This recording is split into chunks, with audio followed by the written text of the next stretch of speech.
students, and welcome back to your own channel Sing Creations Education. In today's video, we are going to continue the series of NCERT explanation. अगर आप उन बच्चों में से हो जिनको NCERT अभी तक समझ नहीं आ रही है तो आप इस वीडियो को पूरा ज़रूर देखिए, बिकॉज इस वीडियो के अंदर आप लोगों के साथ मैं डिस्कस करूंगी chapter number 2 of class 12 biology, sexual reproduction in flowering plants. Board examination के लिए काफ़ी इंपॉर्टेंट चैप्टर है, तो प्लीज़ आप लोग इस वीडियो को पूरा देखिए. जो बच्चे नीट के लिए प्रिपेयर कर रहे हैं उनके लिए भी काफ़ी इंपॉर्टेंट वीडियो है, बिकॉज नीट एग्जामिनेशन में 95% क्वेश्चन जो हैं वो आपके NCERT से ही आते हैं. तो आपने सुना भी होगा कि हर कोई आपसे यही कहता है कि NCERT is the key for your NEET examination. Okay, तो आप लोग मुझसे मेरे बाकी के इंस्टाग्राम और टेलीग्राम हैंडल्स पर भी जुड़ सकते हैं. डिस्क्रिप्शन बॉक्स में आपको इनका लिंक मिल जाएगा. वैसे तो सेम हैंडल्स हैं, सिंग क्रिएशंस एजुकेशन नेम से आप इंस्टाग्राम पे सर्च कर सकते हैं. वहाँ पर भी आपको डेली अपडेट्स, उसी के साथ साथ शॉर्ट नोट्स भी प्रोवाइड किए जाते हैं. तो चलो हम शुरू करते हैं आज के चैप्टर के साथ, जो कि है हमारा sexual reproduction in flowering plants. अगर इससे पहले रिप्रोडक्शन इन ऑर्गेनिज्म आपने नहीं किया है तो डिस्क्रिप्शन बॉक्स में आप लोगों को लिंक मिल जाएगा reproduction in organism NCERT line by line explanation का.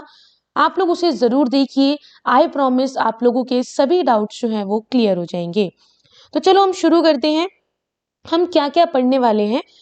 फर्स्ट इज हम फ्लावर के बारे में पढ़ेंगे. ठीक है, मेनली एंजियोस्पर्म के बारे में, एंजियोस्पर्म के फ्लावर कैसे होते हैं उनके बारे में पढ़ेंगे. देन प्री फर्टिलाइजेशन इवेंट्स के बारे में कि कैसे कैसे स्ट्रक्चर बनते हैं, चाहे वो मेल गैमेटोफाइट हुआ, फीमेल गैमेटोफाइट हुआ, और क्या क्या इवेंट्स होकर ये जेनेसिस होती है. After that double fertilization will be there, and then post fertilization, उसके भी हम स्ट्रक्चर और इवेंट्स पढ़ेंगे. एंड लास्ट में हम पढ़ेंगे apomixis and polyembryonic. Okay, so यहाँ पर NCERT में सिर्फ आपसे इतना पूछा गया है कि क्या हम लकी नहीं हैं कि जो प्लांट्स हैं वो रिप्रोड्यूस करते हैं सेक्सुअली. ठीक है, जो जितने भी आपको सेंट्स देखने को मिलते हैं, जितने भी आपको परफ्यूम्स देखने को मिलते हैं जो आपको बहुत अच्छे लगते हैं, जितने आपको कलर्स देखने को मिलते हैं मार्केट में, they all are made from flowers. Okay, they all are made from flowers. Okay, so flowers do not exist only for us to be used for our own selfishness. तो humans को selfish नहीं होना है, सिर्फ हमारे लिए ही नहीं बने हैं ये flowers. Even जितने भी flowers होते हैं, all the flowering plants, जितने भी plants पर flowers आते हैं, they all show sexual reproduction. अगर हम डाइवर्सिटी की तरफ देखें तो उसमें हमें देखने को मिलेगा structures of the inflorescence. What is inflorescence? आप में से कई बच्चों को पता होगा इनफ्लोरेसेंस क्या होता है. जिन्हें नहीं पता है उनको मैं बताना चाहूंगी. Inflorescence is the process of flowering. Flower आने तक जितने भी प्रोसेस किए जाते हैं उन सभी को मिलाकर कहा जाएगा इनफ्लोरेसेंस. ओके, फ्लावर्स बनते हैं, फ्लोरल पार्ट्स बनते हैं, तो ये सभी आपको कहीं ना कहीं डाइवर्सिटी शो कर रहे हैं कि यहाँ पर क्या हो रहा है, सेक्सुअल रिप्रोडक्शन हो रहा है. ओके, इस चैप्टर में हम क्या क्या पढ़ेंगे, फ्लावर की मॉर्फोलॉजी, उसका स्ट्रक्चर, और क्या प्रोसेस होता है सेक्सुअल रिप्रोडक्शन का फ्लावरिंग प्लांट्स में जिससे वो फ्लावर्स दे पाते हैं, उसके बारे में पढ़ेंगे. मेनली हम किन प्लांट्स के बारे में पढ़ेंगे, एंजियोस्पर्म के बारे में, क्योंकि सबसे एडवांस यही है. सो फ्लावर की अगर मैं बात करूं, flower is a fascinating organ of angiosperm. Human beings की काफ़ी अच्छी रिलेशनशिप रही है फ्लावर्स के साथ. देखो, ये तो थोड़ी थियोरेटिकल पार्ट है, जस्ट हाइपोथेटिकल सा पार्ट है कि भाई जितने भी एस्थेटिक ऑर्नामेंट्स बनते हैं सोशली, और देखा ना शादियों में, रिलीजियसली, मंदिरों में, या फिर किसी भी रिलीजियस प्लेस के अंदर आप लोगों को फूल देखने को मिलते हैं, तो यहाँ पर भी फ्लावर्स का यूज़ होता है. कल्चरल वैल्यू भी इनकी काफ़ी होती है, तो इनको हम लोग यूज़ करते हैं एज अ सिंबल, ताकि हम अपनी ह्यूमन्स की feelings like love, affection, happiness, अपना ग्रीव, अपना मोर्निंग, ये सब अगर हम शो करना चाहते हैं, that we will show from the flower. तो फ्लावर आप देख पा रहे हो कितना इंपॉर्टेंट है. तो जो फ्लावर इतना ज़्यादा इंपॉर्टेंट है, क्या ऐसा नहीं लगता है कि हमें उसके बारे में जानना चाहिए? एज अ बायोलॉजिस्ट आप लोगों को फ्लावर के बारे में, उसकी मॉर्फोलॉजी, उसका एम्ब्रियोलॉजिकल मार्वल्स, ये सारी चीज़ें पता होनी चाहिए, और कहाँ पर उसमें सेक्सुअल रिप्रोडक्शन हो रहा है ये भी आप लोगों को पता होने चाहिए। आपने 11th क्लास में सारा स्ट्रक्चर पढ़ा है फ्लावर का, लेकिन जो एक फिगर दिया हुआ है 12th क्लास में वो आपको बताएगा कि आखिर फ्लावर कैसा होता है, एक रिकॉल करेगा आपको कि आपने पहले क्या पढ़ा है। आपने कुछ इसी तरीके का फ्लावर आपने पढ़ा है अपने 11th क्लास में, जिसमें आप देख पा रहे हो ये वाला पार्ट फीमेल के अंदर आ जाएगा, ओवरी, ठीक है। ये आपके सेपल्स हैं, सेपल्स के जस्ट यहाँ पर आपको पेटल्स भी देखने को मिलते हैं, ठीक है, ऐसा होता है ना। ये आपके पेटल्स है, ये नीचे आपके सेपल्स आ जाते हैं। उसके बाद मेल रिप्रोडक्टिव पार्ट कहाँ है, ये रहा आपका मेल रिप्रोडक्टिव पार्ट, ठीक है। ये आपका एंथर है, एंथर के साथ ये आपका फिलामेंट भी है, देखो ये रहा, इन्होंने बताया हुआ है, और इस पूरे को हम कहते हैं स्टॉक, ठीक है। उसके बाद जो ये फीमेल पार्ट है, फीमेल पार्ट ऐसे नहीं है, देखो फीमेल पार्ट पता है कैसे है, दिखाते हैं रुको, इस तरीके से ये रहा फीमेल पार्ट, ठीक है, और इस बीच में यहाँ पर है ये मेल पार्ट, बाइसेक्सुअल फ्लावर दिखाया है ना।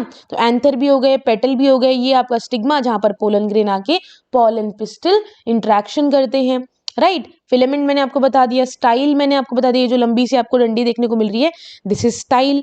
तो अगर हम बात करें कि सेक्सुअल रिप्रोडक्शन जैसे हमने ह्यूमंस के अंदर पढ़ा था, वैसे ही हम यहाँ पर पढ़ेंगे कि पहले क्या इवेंट्स होते हैं और बाद में क्या इवेंट्स होते हैं। तो जो पहले इवेंट्स होते हैं सेक्सुअल रिप्रोडक्शन से पहले, उसे हम कहते हैं प्री फर्टिलाइजेशन, और सेक्सुअल रिप्रोडक्शन के बाद जो इवेंट होते हैं उसे हम कहते हैं पोस्ट फर्टिलाइजेशन इवेंट। तो एक्चुअल फ्लावर को देखने से पहले, किसी भी फ्लावर के आने से पहले ये डिसीजन लिया जाता है कि क्या वो फ्लावर प्लांट्स में क्या वो प्लांट फ्लावर्स को बनाएगा या फिर नहीं बनाएगा, ठीक है। तो ये चीज आपने देखा होगा, कई ऐसे प्लांट्स होते हैं जिन पर फ्लावर्स आते ही नहीं है, ठीक है। तो ये भी एक कंडीशन है।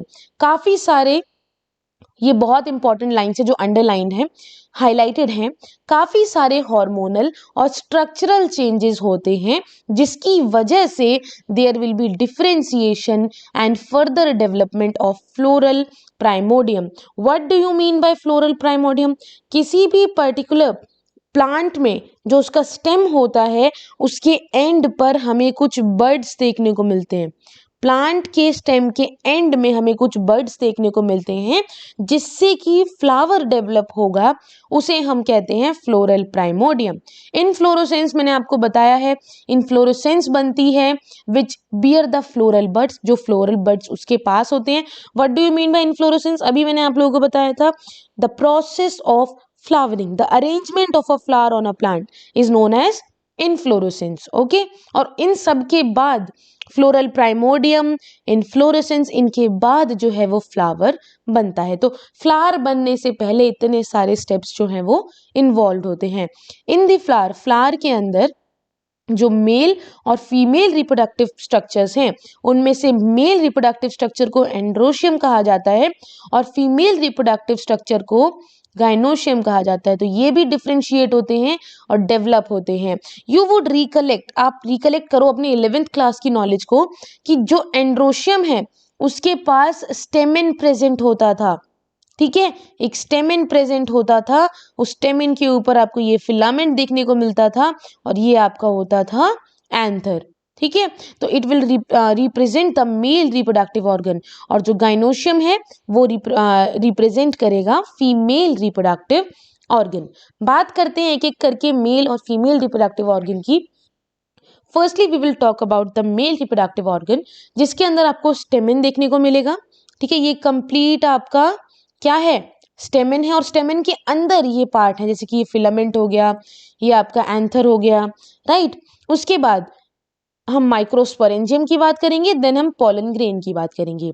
तो आपको यहाँ पर ये फिगर देखने को मिल रहा है जिसमें पहला फिगर जो मैंने यहाँ पर मार्क किया है that is of a stamen.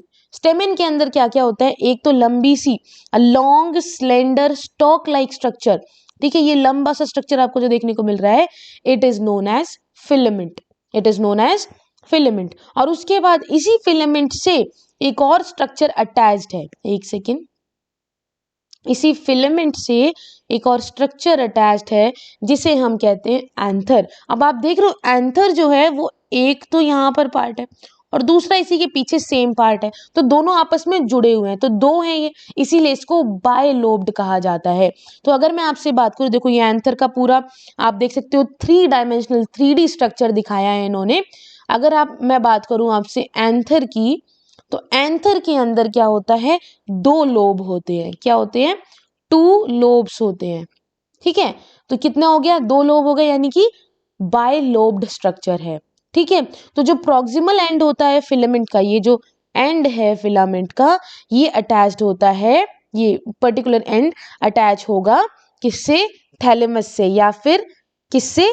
Flower के पार्ट से। Now the number and length of the stamen are variable in flowers and of different species, कि भाई कितने स्टेमेंस होंगे, क्या लेंथ होगी, ये सभी डिफ्रेंशिएट होते हैं अलग अलग स्पीशीज में। ठीक है, डिफरेंट वेरी करते हैं। ऐसा नहीं होगा कि भाई इतने सेंटीमीटर का ये फिलामेंट है तो सभी में इतने सेंटीमीटर का होगा, नहीं, ऐसा नहीं होता, ये वेरी भी करता है। अगर आप लोग, ये तो आपकी कुछ एक्टिविटी टाइप दे दी है इन्होंने।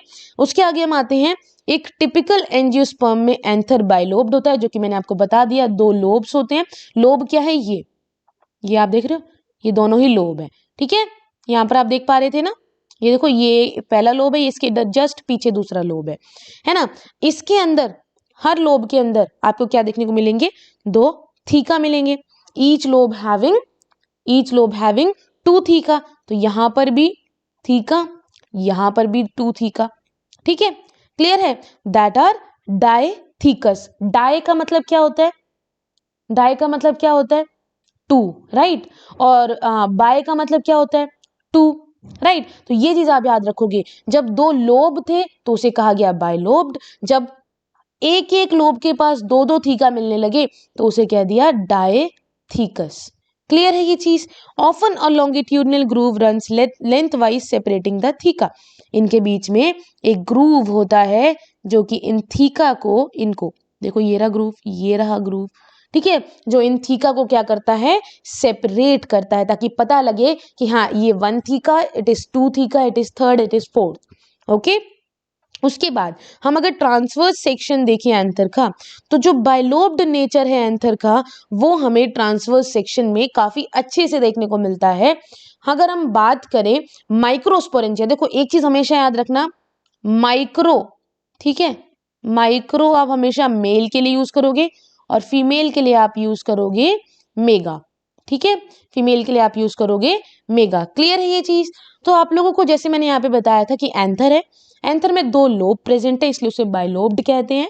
और हर लोब के पास 2 थीका होते हैं, जिन्हें हम कहते हैं डायथीकस। ठीक है, अब यहाँ पर हर थीका के पास क्या प्रेजेंट है? एक माइक्रोस्पोरेंजियम प्रेजेंट है। क्या प्रेजेंट है? माइक्रोस्पोरेंजियम प्रेजेंट है। ठीक है, ये चीज क्लियर हुई सभी को? क्या प्रेजेंट है यहाँ पर इनके पास? माइक्रोस्पोरेंजियम प्रेजेंट है। तो अब आप लोग आई गेस इस चीज को कभी भूलोगे नहीं कि एंथर के पास 2 लोब हैं, बायलोब्ड, और हर लोब के पास 2 थीका है, विच इज डायथीकस। तो यहाँ पर जो आपका टेट्रागोनल, देखो ये हो गया ना, डायथीकस, 2 थीका यहाँ, 2 थीका यहाँ, तो 4 हो गए, 4 को हम बोलते हैं टेट्रा। तो जो 4 साइडेड आपका स्ट्रक्चर है, उसमें 4 ही माइक्रोस्पोरेंजिया होते हैं। कैसे होते हैं? मैंने आपको अभी बता दिया। ठीक है, तो हर लोब के कॉर्नर पे आपको 2 माइक्रोस्पोरेंजिया देखने को मिलेंगे। ये ही माइक्रोस्पोरेंजिया क्या करते हैं? आगे जाके किस में कन्वर्ट हो जाते हैं?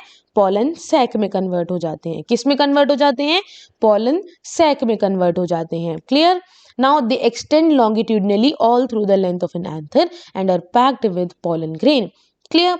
उसके बाद अगर मैं बात करूं, सबसे इंपॉर्टेंट जो यहाँ पर लाइन आई थी माइक्रोस्पोरेंजियम की, तो माइक्रोस्पोरेंजियम का आखिर स्ट्रक्चर कैसा होता है? अगर मैं सेक्शन, ट्रांसवर्स सेक्शन में देखूं, तो एक टिपिकल माइक्रोस्पोरेंजियम के पास आपको एक आउटलाइन देखने को मिलती है। It is generally surrounded by 4 layer. 4 तो इसके पास लेयर होती हैं। पहली एपिडर्मिस, दूसरी एंडोथीकम, तीसरी मिडल लेयर, 4th टेपिटम। अगर मैं बात करूं एपिडर्मिस, एंडोथीकम, ठीक है, एंडोथीशियम की हो गई, मिडल लेयर और आपकी टेपेटम। क्लियर है? तो ये 3 जो लेयर्स होती हैं, हमेशा याद रखना, 3 जो लेयर्स होती हैं, ये इसकी प्रोटेक्टिव लेयर्स होती हैं। लिख लो कहीं पर, साथ में नोटबुक लेकर बैठा करो, एनसीईआरटी लेकर बैठा करो, ताकि ये जो एक्स्ट्रा पॉइंट्स है ये आप लिख सको। तो ये 3 जो लेयर है, ये प्रोटेक्टिव लेयर्स होती हैं। टेपेटम आपकी न्यूट्रिशन प्रोवाइड करती है। बायो में बोर्ड एग्जामिनेशन में सबसे ज़्यादा जो रिपीट हुआ है क्वेश्चन, और प्री बोर्ड्स में भी इन सब में वो क्वेश्चन यही है कि टेपिटम का फंक्शन क्या होता है, या फिर एपिडर्मिस, एंडोथीशियम और मिडल लेयर का क्या फंक्शन है। तो अब आप बता पाओगे कि ये तीनों लेयर यूज होती हैं प्रोटेक्शन में और टेपिटम यूज होती है न्यूट्रिशन में। क्लियर है? So the outer 3 layer walls यहाँ पर बताया गया है वही सेम चीज। तो so the outer 3 wall layers perform the function of protection and it will help in dehiscence of anther to release the pollen, ताकि एंथर वहां से डेसेंस हो, एंथर वहां से रिलीज करे किसको, पॉलन ग्रेन्स को। नाउ इनर मोस्ट जो लेयर होती है वो होती है टेपिटम, यानी कि अंदर वाली लेयर आपकी टेपिटम की होती है, जो कि क्या करती है, नरिशमेंट प्रोवाइड करती है किसको, पॉलन ग्रेन को, जो डेवलप कर रहा है ना, जिसका डेवलपमेंटल स्टेज चल रहा है, उस पॉलन ग्रेन को नरिश करता है। सेल्स ऑफ द टेपिटम, जो सेल होते हैं टेपिटम के, they possess dense cytoplasm and generally have more than one nucleus. Tapetum के पास एक से ज्यादा न्यूक्लियस होता है। जब एंथर यंग होगा, a group of compactly arranged homogeneous cells called sporogenous tissue occupy the centre of each microsporangium. देखो, आप लोगों ने बात की थी कि आपके पास माइक्रो स्पोरेंजियम होता है, ठीक है। यही माइक्रोस्पोरेंजियम क्या करता है, ये माइक्रोस्पोरेंजियम जो है ये एक कॉम्पैक्टली अरेंज्ड होमोजीनियस सेल के अंदर कन्वर्ट हो जाते हैं, जिसे हम कहते हैं स्पोरोजीनियस टिश्यू। ठीक है, इसमें कन्वर्ट होंगे स्पोरोजीनियस टिश्यू। ठीक है, जैसे जैसे एंथर डेवलप होगा, the cell of the sporogenous tissue undergo meiotic division. ठीक है, एमएमसी। ठीक है, एमएमसी बन जाएगा। एमएमसी सभी को पता है, माइक्रोस्पोर मदर सेल। तो जो एमएमसी है वो बन जाएगा। Then there will be a meiosis, meiotic division लिखा है ना, तो यहां पर हो जाएगी आपकी meiosis which will form microspore. ठीक है, क्लियर हुई? तो हमेशा याद रखना, मियोसिस से बाद सारा का सारा हैप्लॉइड, मियोसिस से पहले सारा का सारा डिप्लॉइड। क्लियर है ये चीज? So each cell of sporogenous tissue का हर सेल केपेबल होता है to give rise to a microspore tetrad. ठीक है, एक माइक्रोस्पोर टेट्राड को हर स्पोरोजेनस टिश्यू जो है वो क्या कर सकता है, फॉर्म कर सकता है। So each one is a potential pollen और microspore mother cell. Clear? Now the process of formation of microspore from pollen mother cell, देखो ये रहा माइक्रोस्पोर मदर सेल से माइक्रोस्पोर बनने की प्रोसेस को हम कहते हैं माइक्रोस्पोरोजेनेसिस। माइक्रोस्पोर मदर सेल से जब आपका माइक्रोस्पोर बनता है तो उसे हम कहते हैं माइक्रोस्पोरोजेनेसिस। यही माइक्रोस्पोर जो हैं जब ये बनते हैं, they are arranged in a 4 cell. जब 4 सेल में ये कन्वर्ट होते, देखो ये रहा, ये दिख रहा है आपको 1 2 3 4, 4 में है ना ये, तो 4 का मतलब हो गया टेट्राड स्ट्रक्चर। सो माइक्रोस्पोर जो कि 4 प्रेजेंट है, तो microspore tetrad. So as the anther mature, जैसे जैसे एंथर मेच्योर होता है, डिहाइड्रेट होता है, माइक्रोस्पोर डिसोशिएट होने शुरू हो जाते हैं, यानी कि अलग अलग होने शुरू हो जाते हैं एक दूसरे से और डेवलप कर जाते हैं इनटू पॉलन ग्रेन। तो हर एक माइक्रोस्पोरेंजियम के अंदर बहुत सारे माइक्रोस्पोर होते हैं जो कि बनते हैं, जिनको रिलीज किया जाता है जब डेसेंस होगा एंथर का। जब एंथर से रिलीज होंगे ये माइक्रोस्पोर तो क्या कहलाएंगे, पॉलन ग्रेन्स कहलाएंगे। आप यहाँ पर स्ट्रक्चर में देख सकते हो कि आपको यहाँ पर टेट्राड स्ट्रक्चर देखने को मिल रहा है, 1 2 3 4। ठीक है, उसके बाद इसमें आपको देखने को मिलेगा जो माइक्रोस्पोर है, माइक्रोस्पोर के अंदर आपको देखने को मिलता है, ये रहा, ये आपका पूरा है स्पोरोजेनस टिश्यू। ठीक है, लेयर्स मैंने आपको पहले भी बताई थी, एपिडर्मिस, एपिडर्मिस के अंदर वाली एंडोथीशियम, और एंडोथीशियम से भी अंदर आपको जो देखने को मिलेगी this is the middle layer. Clear? उसके बाद टेपेटम कहाँ है, जो नरिशमेंट में प्रोवाइड कर रही थी, दिस इज द टेपेटम, ये यहाँ पर नरिशमेंट प्रोवाइड कर रही है। ठीक है, इसी को थोड़ा और ज्यादा जूम करके दिखा दिया इन्होंने कि भाई देखो, आउटर एपिडर्मिस, देन आपका उसके बाद एंडोथीशियम, देन बीच में आपको यहाँ कुछ मिडल लेयर्स दिखेंगी 2-4 जगह पर। उसके बाद 2-4 मतलब अगर ऐसे है तो ऐसे ऐसे, ये सब आपको मिडल लेयर्स देखने को मिल रही है। उसके बाद एमएमसी प्रेजेंट है, ये रहा माइक्रोस्पोर मदर सेल। क्लियर। और ये टेपेटम जो कि नरिशमेंट प्रोवाइड करता है। यही माइक्रोस्पोर मदर सेल आगे चल के क्या कर रहा था, मियोसिस कर रहा था, जिसकी वजह से आपके माइक्रोस्पोर बन रहे थे, है ना। अब आप देखो, आपने देखा था ना 4 हैं, 1 2 3 4। इन चारों में से जो आपका एंथर है वो डेसेंस हो रहा है, एंथर जो है बर्स्ट हो रहा है, और उसमें से क्या निकल रहे हैं, आपके पॉलन ग्रेन्स निकल रहे हैं। ठीक है। सो द पॉलन ग्रेन क्या होते हैं? पॉलन ग्रेन भी बहुत सिंपल है, मेल गेमिटोफाइट कहते हैं इन्हें। Pollen grain represent the male gametophyte. अगर आप लोगों ने ओपन किया हो कभी भी हिबिस्कस के फ्लावर को या किसी भी फ्लावरिंग उसको, तो आपको एक powdery structure, powdery yellowish type का डिपोजिशन देखने को मिला होगा, जो कि क्या होते हैं, पॉलन ग्रेन्स होते हैं। ठीक है। उसके बाद आगे बढ़ते हैं, इन्होंने आपको एक्सपेरिमेंट बता दिया कि आप देख सकें पॉलन ग्रेन को। हमें थ्योरेटिकल पार्ट से यहाँ पर देखना है, तो हम देखते हैं पॉलन ग्रेन जो होते हैं वो स्फेरिकल स्ट्रक्चर होते हैं, जिनका 25 से 50 माइक्रोमीटर डायमीटर होता है। ओके। ये आपको यहाँ पर एनलार्ज्ड व्यू दिखाया हुआ है इन्होंने पॉलन ग्रेन का, और दूसरे उसमें क्या दिखा है, स्टेजेस दिखाई हैं कि कैसे एक पॉलन ग्रेन के अंदर वेजिटेटिव सेल और जनरेटिव सेल बन जाता है। ठीक है। तो यहाँ पर हम बात करते हैं, यहाँ पर हम एक तरीके से बात करें कि भाई क्या किस किस तरीके का होगा। It has a 2 layered wall, 2 layer की वॉल होती हैं। हार्ड यानी कि बाहर वाली लेयर को आप इस तरीके से समझ सकते हो इस चीज़ को, कि जो आपका पॉलन ग्रेन है उसके अंदर 2 लेयर होती हैं, लेयर्स।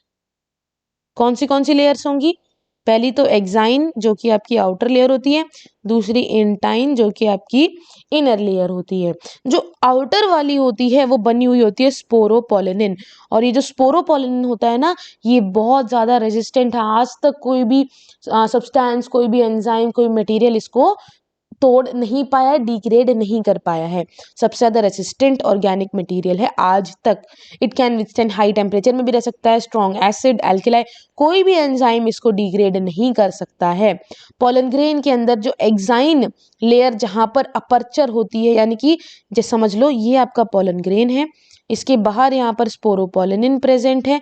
जहाँ पर ये स्पोरोपोलिनिन यहाँ पर समझ लो नहीं है, ठीक है, जहां पर ये एब्सेंट होगी वहां पर जर्म पोर होगा प्रेजेंट। ठीक है। जहां पर स्पोरोपोलिनिन एब्सेंट होगी वहां पर समझ लो इस तरह से पॉलन ग्रेन, ये आपकी स्पोरोपोलिनिन, समझ लो यहाँ पर आ जाएगा जर्म पोर। क्लियर। तो pollen grains are well preserved fossils हैं, क्योंकि उनके पास स्पोरोपोलिनिन, कोई भी उन्हें डिग्रेड नहीं कर सकता। ओके। जो इनर वॉल होती है पॉलन ग्रेन की उसे हम कहते हैं इंटाइन। एक्साइन लेयर पता चल गई। इंटाइन लेयर की बात कर लेते हैं, जो अंदर की लेयर होती है। ये एक थिन होती है, देखो ये वाली थिक थी जो आपकी स्पोरोपोलिनिन थी, आउटर लेयर एक्साइन वो थिक थी। ठीक है। अंदर वाली क्या होगी, थिन होगी। और ये कॉन्टिन्यूस क्यों कह रहे हैं, क्योंकि हमारी एक्साइन लेयर बीच में कहीं ना कहीं एब्सेंट थी ना, जहां पर जंप पोर बन रहा था। लेकिन जो इंटाइन लेयर है वो कहीं पर भी रुकी हुई नहीं होगी, टूटी हुई नहीं होगी, कॉन्टिन्यूस लेयर होगी, जो किसकी बनी होती है, सेल्यूलोज और पेक्टिन की बनी होती है। जो साइटोप्लाज्म होता है ना पॉलन ग्रेन का, it is surrounded by the plasma membrane. Now जैसे ही पॉलन ग्रेन जो होते हैं मैच्योर होते हैं, उनके अंदर 2 सेल आ जाते हैं। देखो पॉलन ग्रेन जैसे ही मैच्योर हुए 2 सेल आएंगे, वो 2 सेल हैं वेजिटेटिव सेल और आपका क्या है, जनरेटिव सेल। वेजिटेटिव सेल बड़े सेल होते हैं और जनरेटिव सेल छोटे सेल होते हैं। तो बड़े सेल छोटे सेल में फ्लोट आराम से कर सकते हैं, तो ये एक फीचर है। उसके बाद अगर हम बात करें तो वेजिटेटिव सेल बिगर है, मैंने आपको यही बताया। It has abundant food reserve, बहुत सारा फूड इसके अंदर प्रेजेंट होता है, और इसकी शेप इररेगुलर होती है न्यूक्लियस की। और उसके बाद अगर मैं बात करूं इसी के कंपैरिजन में जनरेटिव सेल, तो मैंने आपको पहले ही दिखाया कि ये एक स्मॉल होता है, और ये वेजिटेटिव सेल के ही साइटोप्लाज्म में फ्लोट करता है, स्पिंडल शेप का होता है, और डेंस साइटोप्लाज्म प्रेजेंट होगा जनरेटिव सेल में, और एक न्यूक्लियस भी प्रेजेंट होता है। अब एक और बात है कि भाई 60% आपके 2 सेल्ड होते हैं पॉलन ग्रेन्स, और इसको यहाँ से इरेज करते हैं, जो आपके कितने होंगे, 40% आपके 3 सेल्ड होंगे। क्लियर है। 40%। अब ये 2 सेल्ड और 3 सेल क्या है, जब वेजिटेटिव सेल और जनरेटिव सेल बन रहे हैं तब तो 2 सेल्ड होगा। जब यही जनरेटिव सेल 2 सेल में डिवाइड हो जाएगा, ठीक है, तो कितने हो गए, एक तो वेजिटेटिव सेल और 2 जनरेटिव सेल, टोटल हो गए 3 सेल। तो 40% 3 सेल्ड होते हैं, 60% 2 सेल्ड होते हैं। क्लियर? तो 60% of angiosperm pollen grain are 2 celled and the remaining are 3 celled, जिसमें 2 मेल गैमीट्स बनते हैं before the pollen grains are shed. Pollen grain की कुछ इंपॉर्टेंस बताई हैं, कुछ डिसएडवांटेजेस बताई हैं। वो ये है कि काफ़ी ज़्यादा एलर्जीज भी कुछ स्पीशीज ऐसी भी होती हैं पोलन ग्रेन की जो एलर्जी भी करती हैं, जैसे कि ब्रोंकियल एफ्लिक्शन भी कॉज करती हैं कुछ पीपल के अंदर, जिसकी वजह से रेस्पिरेटरी डिसऑर्डर्स होने के काफ़ी ज़्यादा चांसेस हैं। आपने सुना होगा ना, कई लोगों को पोलन ग्रेन से भी एलर्जी होती है, और रेस्पिरेटरी डिसऑर्डर अगर हो जाता है तो अस्थमा, ब्रोंकाइटिस, ये सब होने के चांसेस आते हैं। और ऐसा भी कहा जाता है कि पार्थेनियम या फिर कैरेट ग्रास जैसी भी स्पीशीज हैं जो कि क्या करती हैं, कहीं ना कहीं एलर्जी कॉज करती हैं। ओके, आगे बढ़े। आगे अगर हम देखें तो वहां पर ये बताया गया कि पोलन ग्रेन कुछ इंपॉर्टेंस भी है भाई, अगर बुरी बात है तो इंपॉर्टेंस भी है कि पोलन ग्रेन जो होते हैं वो न्यूट्रिएंट्स बहुत ज़्यादा प्रोवाइड करते हैं। इनको स्टोर किया जाता है -196 डिग्री सेल्सियस पे लिक्विड नाइट्रोजन की प्रेजेंस में। ठीक है, क्लियर है ये चीज़। और एक और चीज़ बहुत ज़्यादा इंपॉर्टेंट है कि इन्हें फूड सप्लीमेंट्स की तरह यूज़ किया जाता है, जो कि बहुत इंपॉर्टेंट है। कुछ टैबलेट की फॉर्म में भी, सिरप की फॉर्म में भी ये अवेलेबल है मार्केट में, जिसकी वजह से ये सभी के सभी पोलन प्रोडक्ट्स हैं जो कि ह्यूमन बीइंग के बेटरमेंट के लिए भी यूज की जाती हैं। ओके, सो यही चीज़ यहाँ पर लिखी भी हुई है कि आपको यहाँ पर पोलन ग्रेन्स को 196 डिग्री में आपको स्टोर करना है in the presence of liquid nitrogen. इसको स्टोर करके रखा जाता है।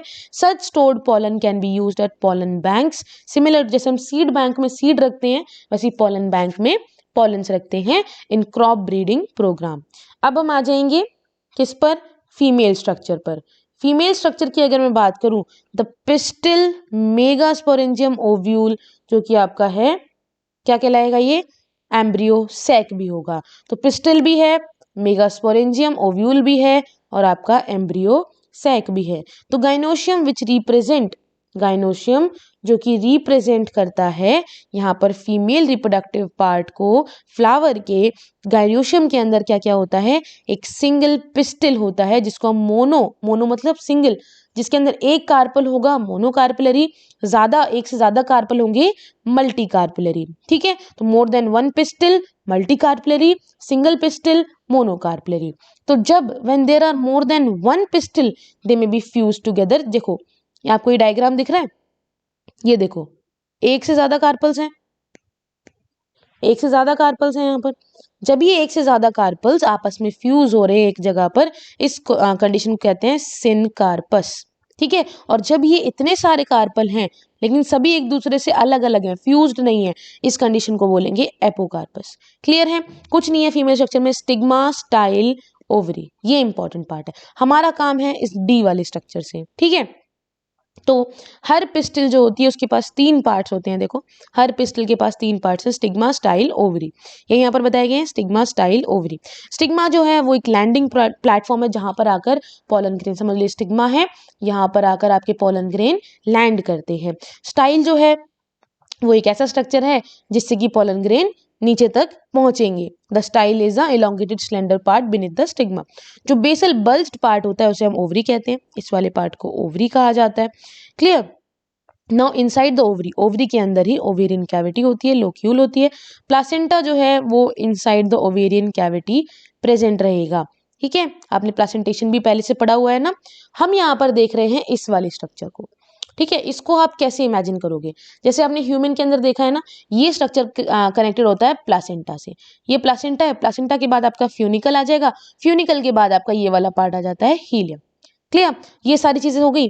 ये 3 चीजें आप हमेशा याद रखोगे, ये पैटर्न आपको हमेशा याद रखना है कि सबसे बाहर यहाँ प्लासेंटा है, प्लासेंटा से कनेक्टेड क्या है, फ्यूनिकल, और फ्यूनिकल के बाद आपको यहाँ पर मिलता है हीलम।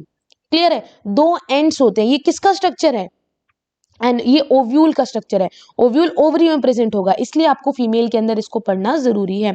तो ओव्यूल में एक होता है चलाजल पोल, एक होता है आपका माइक्रोपाइलर एंड। तो जो माइक्रोपाइलर पोल होता है, माइक्रोपाइल एंड होता है, उसकी तरफ अगर मैं देखूं तो देखो दो इंट्यूगमेंट प्रेजेंट है इस पूरे ही ओव्यूल में। पहला है इनर जो अंदर की तरफ प्रेजेंट है, जो आउटर है वो है आपका आउटर इंट्यूगमेंट, ठीक है, लेयर की तरह ही होते हैं, आउटर लेयर इनर लेयर उसी तरीके से होते हैं। और उसके बाद आपका है न्यूक्लियस, और न्यूक्लियस के अंदर आपका प्रेजेंट है, न्यूक्लियस से कवर्ड है यहाँ पर एम्ब्रियो सैक, ठीक है। तो ओव्यूल के कुछ ये स्ट्रक्चर है, ये मोस्ट इंपॉर्टेंट है नीट के लिए भी, बोर्ड एग्जाम के लिए भी। सीधा सीधा डायग्राम पूछ लिया जाता है कि ओव्यूल का डायग्राम बनाओ। तो आप लोगों को मैं पहले ही बता चुकी हूँ कि प्लासेंटा से जुड़े हुए होंगे, ठीक है। वहां माइक्रोस्पोरेंजिया था, यहाँ मेगास्पोरेंजिया कहलाएगा, जिसको हम ओव्यूल कहते हैं, वहां माइक्रोस्पोरेंजिया बोलते थे। The number of ovules in an ovary में बी 1। देखो कितने ओव्यूल प्रेजेंट होंगे, वो एक भी हो सकता है और एक से ज्यादा भी हो सकता है। It can be 1, it can be more than 1, ठीक है। 1 का एग्जाम्पल दिया गया है वीट और पैडी और मैंगो, और ज्यादा भी हो सकते हैं ओव्यूल, पपाया, वाटरमेलन और ऑर्किड्स में। जो मेगास्पोरेंजियम होता है उसमें आपको जो ओव्यूल है, ओव्यूल का स्ट्रक्चर जो है, देखो ओव्यूल का स्ट्रक्चर, ये ओव्यूल का स्ट्रक्चर कनेक्टेड है ऊपर प्लासेंटा से, यही कह रहे हैं, it is connected to placenta by means of stalk called funicle. यही कहा था मैंने कि प्लासेंटा यहाँ होगी, प्लासेंटा से कनेक्टेड है ovule with the help of funicle. यहाँ पर ये वाली स्ट्रक्चर, ये वाली जो स्ट्रक्चर है, देखो ये रहा फ्यूनिकल, ये आगे एक्सटेंड होगा, प्लासेंटा से कनेक्टेड है। उसके बाद जो बॉडी होती है ओव्यूल की, वो फ्यूज हो जाती है फ्यूनिकल के साथ विद द रीजन हिलम। देखो ये रहा हिलम का स्ट्रक्चर, ये हिलम है, इसी से तो फ्यूज है। कहीं अलग अलग लग रहे हैं, नहीं लग रहे हैं। ये वाला स्ट्रक्चर आपका फ्यूनिकल है, ये वाला अटैच्ड है, हिलम हो गया। आफ्टर दैट जो हिलम है वो रिप्रेजेंट करता है एक ऐसा जंक्शन जो ओव्यूल और फ्यूनिकल का कॉमन जंक्शन है, ठीक है। ओव्यूल के पास 1 और 2 प्रोटेक्टिव एनवेलप भी होते हैं, जैसे कि लेयर होती हैं जिन्हें हम कहते हैं इंट्यूगमेंट। इंट्यूगमेंट जो है of the nucellus except at the tip where a small opening called micropyle is present. ये देखो आप, यहाँ पर एक इंट्यूगमेंट कहाँ पर एब्सेंट है, जहां पर एक ओपनिंग है जिसे हम कहते हैं माइक्रोपाइल। क्लियर। तो स्मॉल ओपनिंग जो होती है उसे हम माइक्रोपाइल कहते हैं। Opposite of the micropylar and is the chalazal end. सब कुछ ये डायग्राम से आपको क्लियर हो जाएगा। आपको थियोरिटिकल पार्ट जो है वो आपको सिर्फ एक बार रीड करना है, बस अगर आपको डायग्राम याद है तो, ठीक है। उसके बाद जो हमारे इंट्यूगमेंट हैं वो एक ऐसा सेल बना लेते हैं जिसको हम कहते हैं nucellus is a mass of cell which will form nucellus. Nucellus के जो सेल होते हैं उनके पास काफी ज्यादा अमाउंट में क्या प्रेजेंट होगा, फूड मटेरियल प्रेजेंट होंगे। लोकेटेड इन द न्यूसिलस, न्यूसिलस के अंदर ही आपका क्या प्रेजेंट है, ये देखो न्यूसिलस, न्यूसिलस के अंदर क्या प्रेजेंट है, एम्ब्रियो सैक, जो कि आपका फीमेल गैमेटोफाइट कहलाता है। An ovule generally has single embryo sac formed from a megaspore। अब आपको ये चीज जाननी जरूरी है कि एक ही मेगास्पोर से क्यों बन रहा है, एक ही मेगास्पोर से क्यों बन रहा है, आपको इससे समझ में आएगा। ये देखो, ये माइक्रोपाइलर एंड है, ये न्यूसिलस है, और ये आपका मेगास्पोर मदर सेल है, ठीक है। ये मेगास्पोर मदर सेल आगे जाके जैसे हमने देखा था क्या बनाता है, 4 बनाता है। पहले इसने डिवीजन किया, 2 बनाए, देख रहे हो, ये 1 है, ये 2 है, 2 बन गए। उसके बाद अगला क्या आया, 4 बन गए, 1 2 3 4, टेट्राड बन गए। अब अच्छी बात यहाँ पर क्या है, जैसे वहां पर अगर 4 जो है आपके माइक्रोस्पोरेंजिया बन रहे थे तो 4 ही पॉलन ग्रेन में कन्वर्ट हो रहे थे, लेकिन यहाँ पर ऐसा नहीं है। यहाँ पर जो मेगास्पोर टेट्राड बनते हैं उसमें से 3 जो है डीजनरेट हो जाते हैं, जो एक बनता है वो इस तरीके से बनता है, वही आगे हमारे काम की चीज है।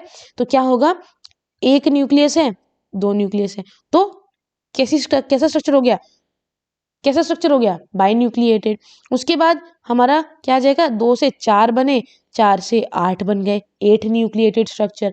यही 8 न्यूक्लियस जो है अपनी अपनी क्या बनाने लगेंगे, लेयर वॉल्स बनाने लग जाएंगे, ठीक है। 3 तो जो है आपके माइक्रोपाइलर एंड पे चले जाएंगे, 3 आपके चलाजल एंड पे चले जाएंगे। क्लियर है, एक सेकेंड, ये उल्टा बता दिया।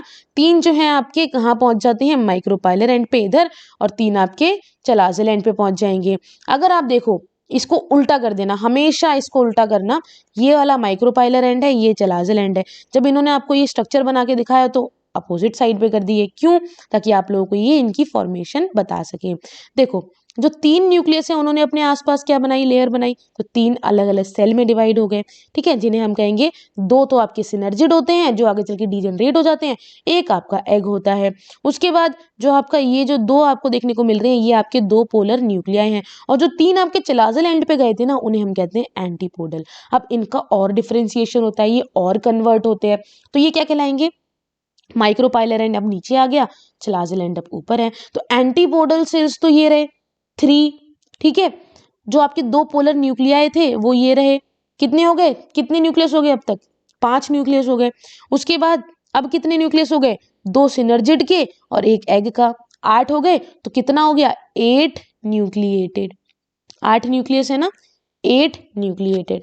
लेकिन इसमें सेल कितने बने, सेल बने 7, कैसे, 3 सेल यहाँ, 3 सेल यहाँ, कितने हो गए, 6 सेल हो गए, एक आपका ये पूरा सेल, कितने हो गए 7, क्योंकि ये वाले जो 2 सेल है ना पोलर न्यूक्लियाई, ये तो मेन सेल के अंदर ही है, इन्होंने अपनी अलग से कोई लेयर तो नहीं बनाई है ना, ये देखो इन्होंने अलग से अपनी कोई लेयर नहीं बनाई थी, राइट। तो 8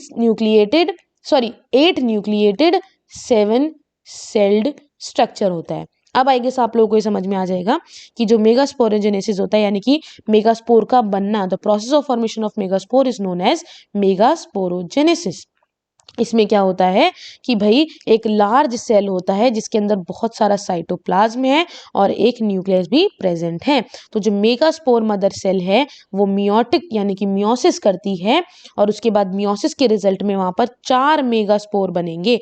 देखो 4 मेगास्पोर बन गए थे आपके, है ना। जैसे ही 4 मेगास्पोर बन जाते हैं तो उसके आगे आपने देखा था कि 3 डीजनरेट हो जाएंगे, एक काम करेगा।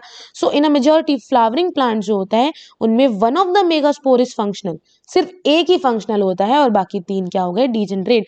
तो 4 बने, 4 में से 3 डीजनरेट, एक आपका काम का है, ठीक है। तो only 1 functional megaspore develop into female gametophyte जिसको हम कहते हैं एम्ब्रियो सैक, और इस एम्ब्रियो सैक के फॉर्मेशन के प्रोसेस को हम कहते हैं मोनोस्पोरिक डेवलपमेंट, क्योंकि सिंगल बना, मोनोस्पोरिक डेवलपमेंट, क्लियर। तो वही जो चीजें मैंने आपको बताई थी 7 सेल्ड 8 न्यूक्लिएट, वो इतने बड़े पैराग्राफ में बताइए आपको कि जो न्यूक्लियस होता है फंक्शनल मेगास्पोर का वो माइटोटिकली डिवाइड करता है ताकि वो इट कैन फॉर्म 2 न्यूक्लियस। ये देखो 2 बन गए, 2 बन गए, 2 से 4 बन गए, इस तरीके से which will move to opposite pole forming 2 nucleate embryo sac. उसके बाद 2 और माइटोटिक न्यूक्लियर डिवीजन होंगी जिसमें कि आपका 2 न्यूक्लिएट से 4 न्यूक्लिएट हो जाएगा। 4 न्यूक्लिएट के बाद एक और माइटोटिक डिवीजन होगी और आपका 8 न्यूक्लिएट स्टेज बन जाएगी एम्ब्रियो सैक की, ठीक है। तो 8 न्यूक्लिएट कैसे बनी आपको समझ में आया। उसके बाद जो न्यूक्लियर डिवीजन है वो they are not followed immediately by cell wall formation, एकदम से सेल वॉल नहीं बनती है। जैसे ही 8 न्यूक्लिएट स्टेज बन जाती है cell wall are laid down leading to the organisation of typical female gametophyte या फिर आप कह लो embryo sac. 6 of the 8 nuclei are surrounded by cell wall.